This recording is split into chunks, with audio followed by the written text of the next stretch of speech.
All right, people, welcome to Road Life. This is where I share experiences and the knowledge I have. That way, my friends and future truck drivers and current truck drivers can learn from my successes and my failures.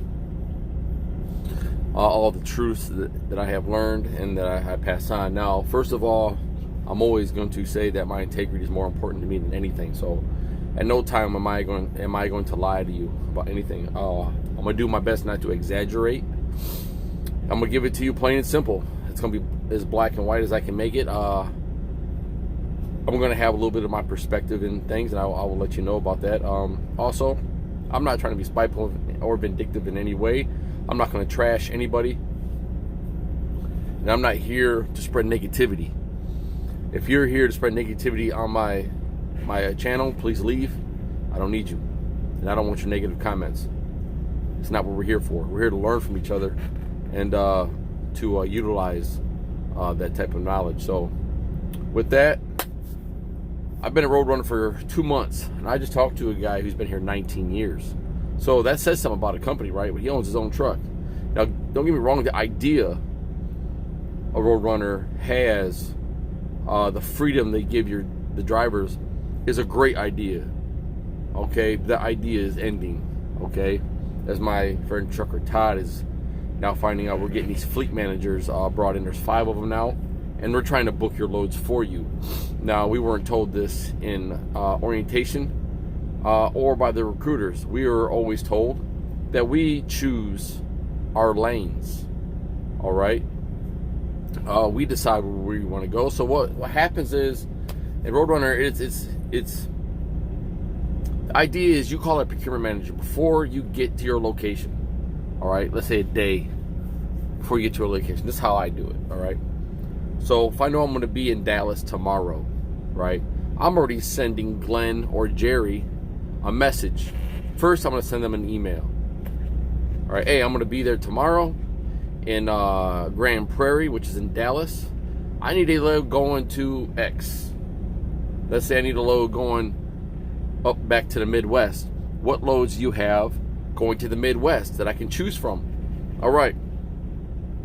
Now, if I do not get an answer by the next day in the afternoon, then I shall attempt to call them on the phone or send them a text message.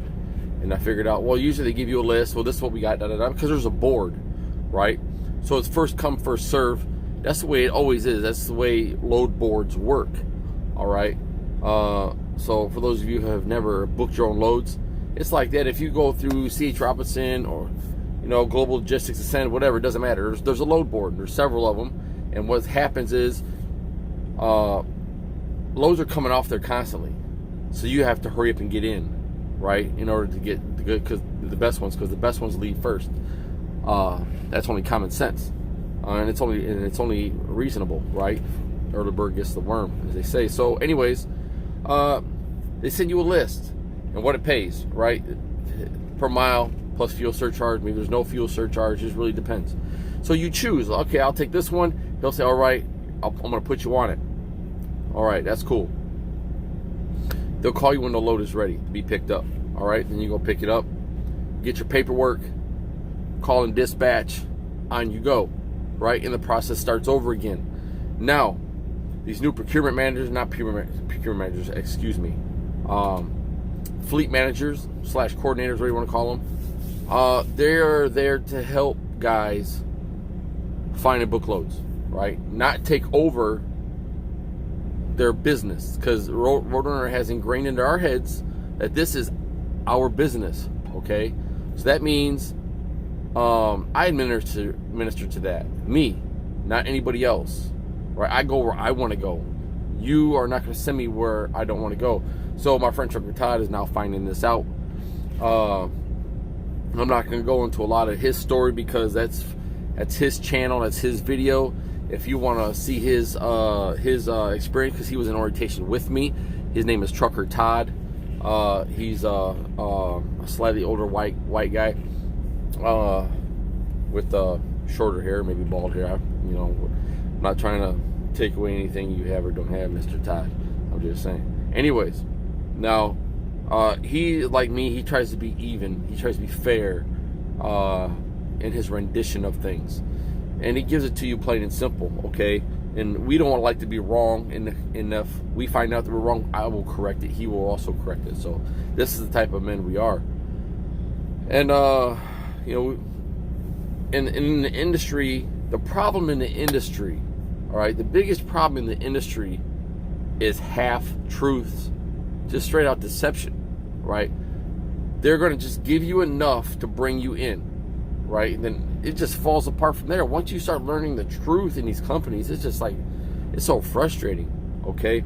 So, Roadrunner, like I said, Roadrunner's idea is cool. Because I'm in here, I'm in Atlanta at the terminal.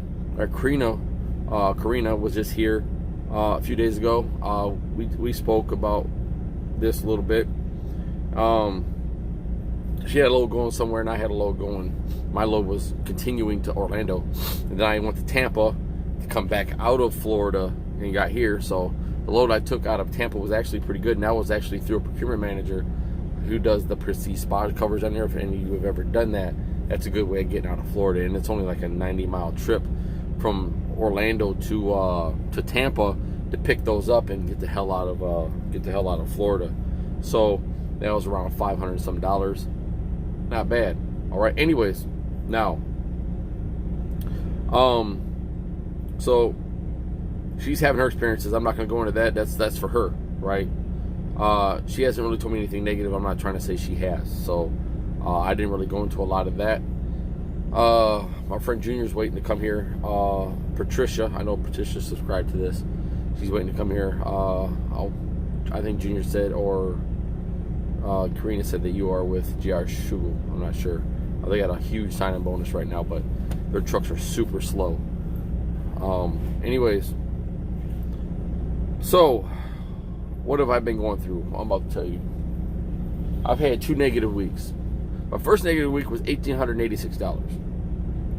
Right? That should be a red flag. I'm going to tell you how this happened. All right.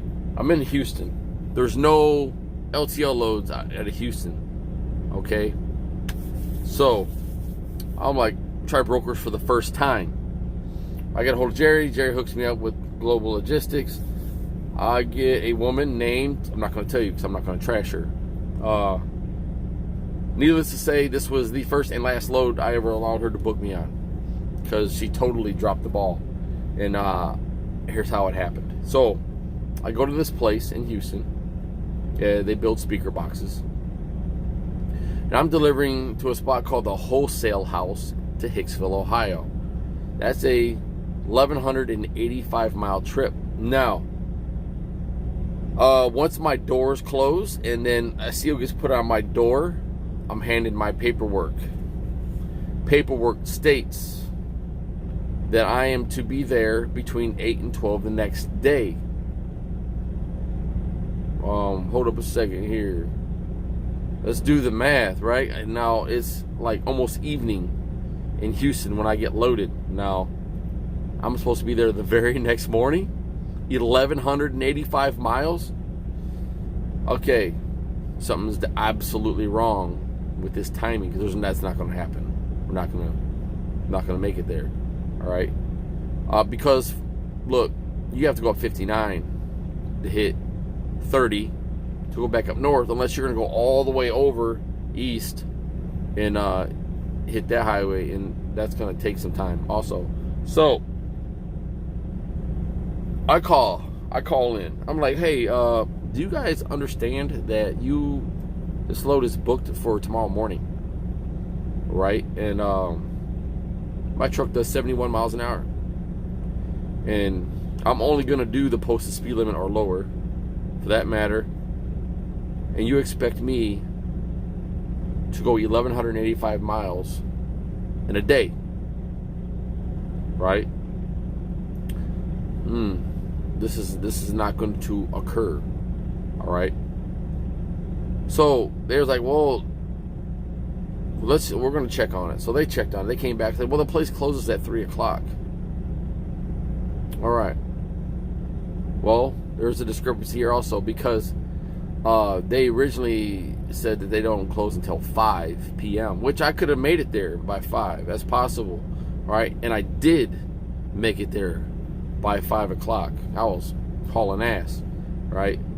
And but anyways, I came to find out she booked me on a team load. All right. So I get there, and obviously nobody's there. So this is what I told them I'm going to do, right? Because this is Saturday when I get there. They're not open on the weekends. All right. Now, our TransFlow paperwork has to be in by Sunday night.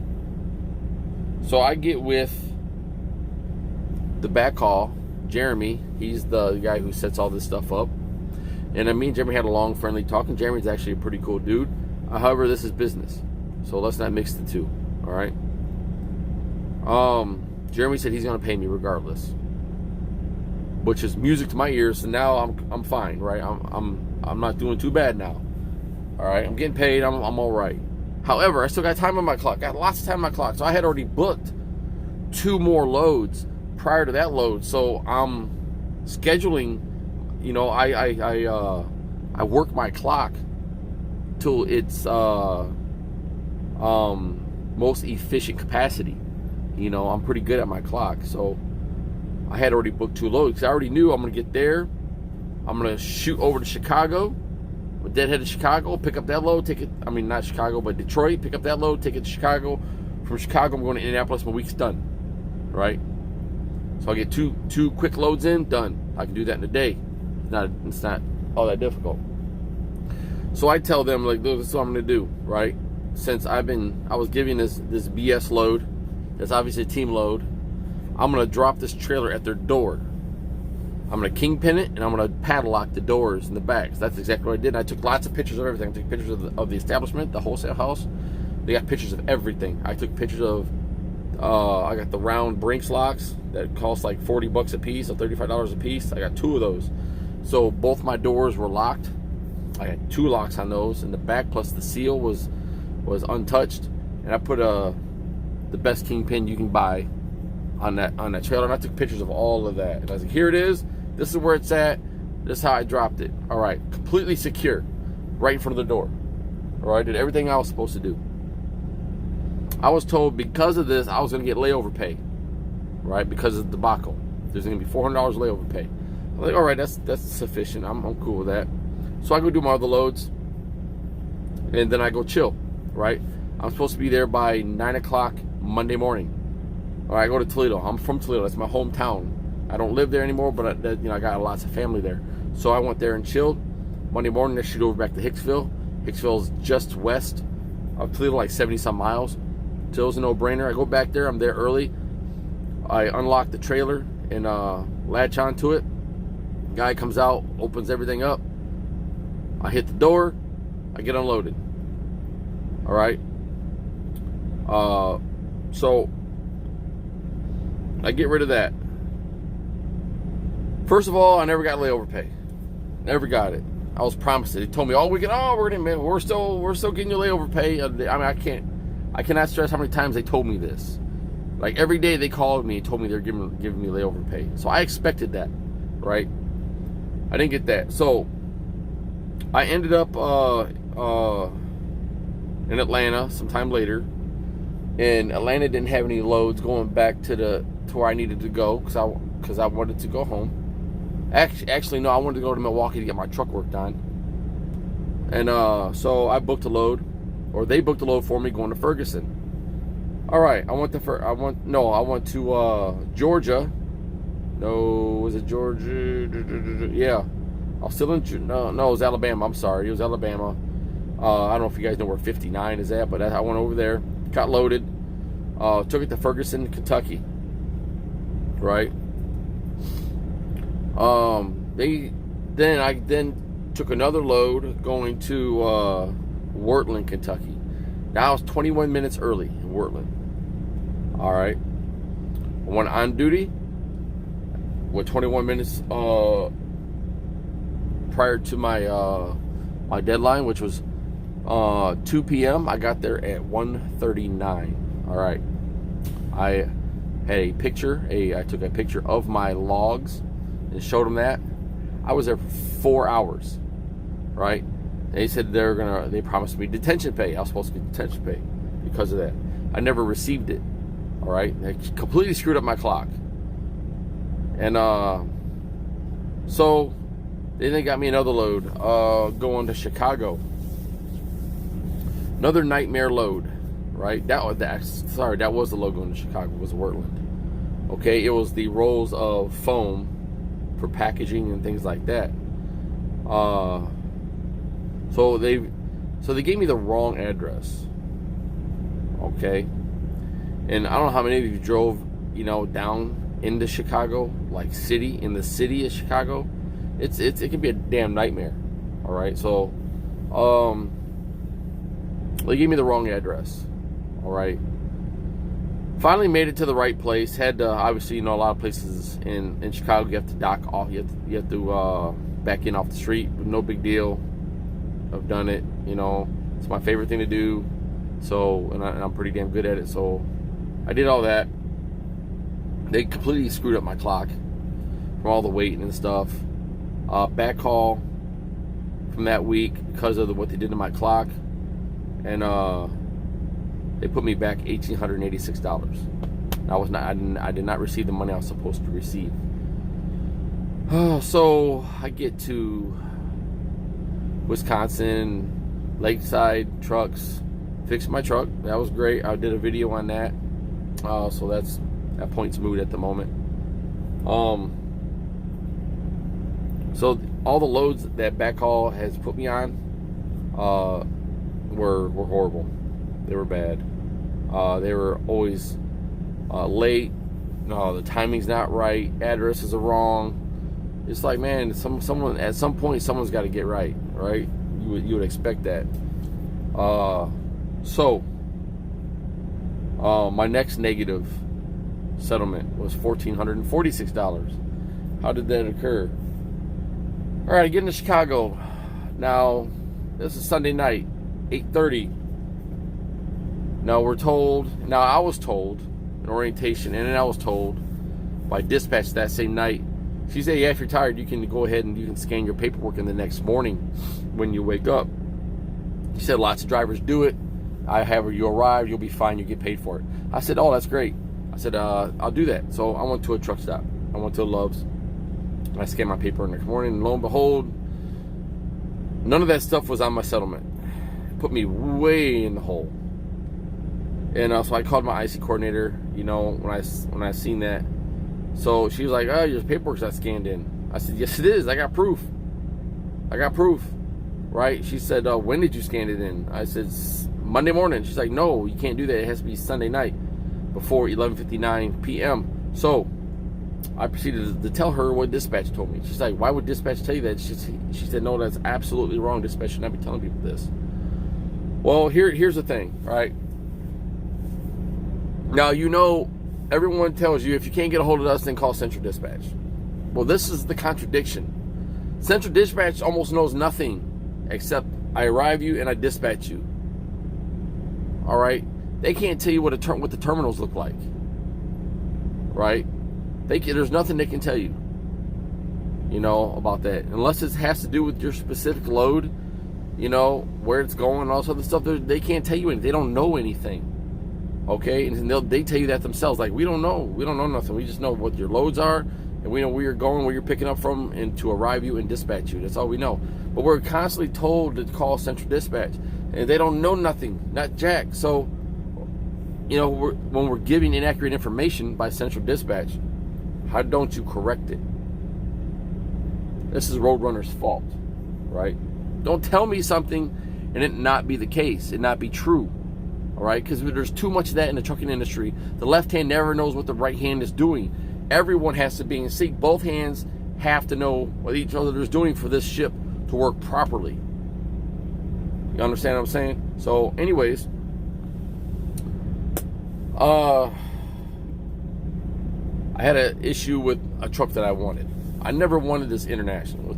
I call them the inner trash cans, right? I don't like internationals. Even it drives all right. I hate the interior design. I've pretty much hit my head on everything while knocking myself out, because this thing right here does not raise. It has no outlets or plugs in it. I know Karina said hers didn't either. I do have a surge protector in here. And there are a myriad of other things. So,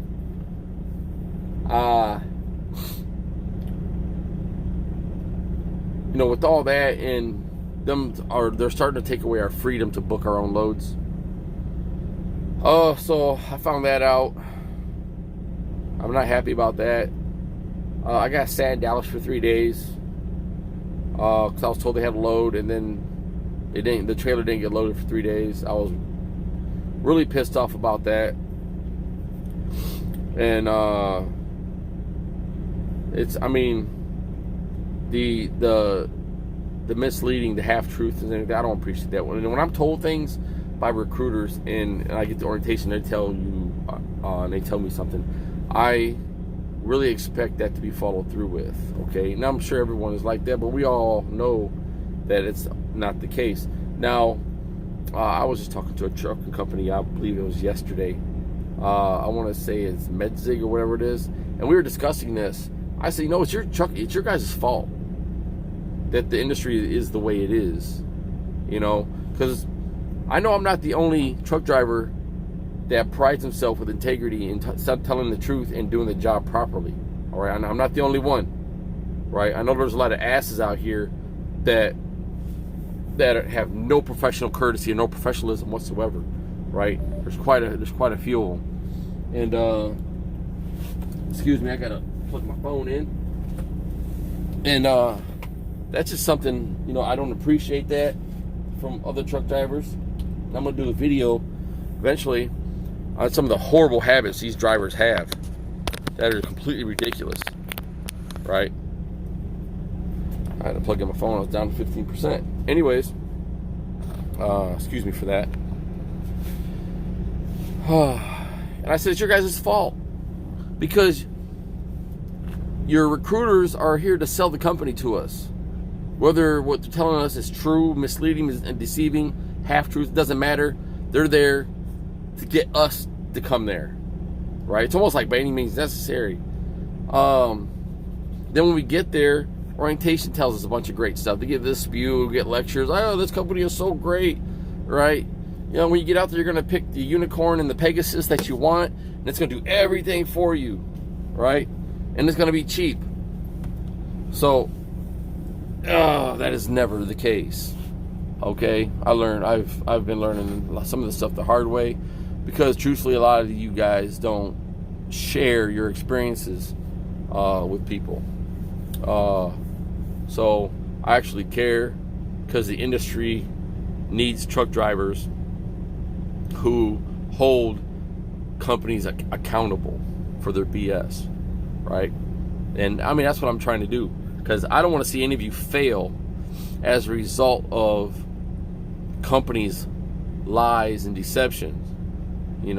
We're here to make decisions based upon the facts, not upon the half-truth and the lies. That we can't make voluntary decisions and choices like that. This is our livelihood and our careers. This is our business. So, and it affects us greatly. Some of us have families, some of us don't. And, that's how we're supposed to make our decisions. So, I am leaving Roadrunner. They're like, oh, Randy, why are you leaving? Well, I just talked to a guy who's been here 19 years. He owns his own truck. Okay, I asked him, you own your own truck? He's like, yeah. I said, what do you think about the lease purchase program? Oh, man, the look on his face was priceless.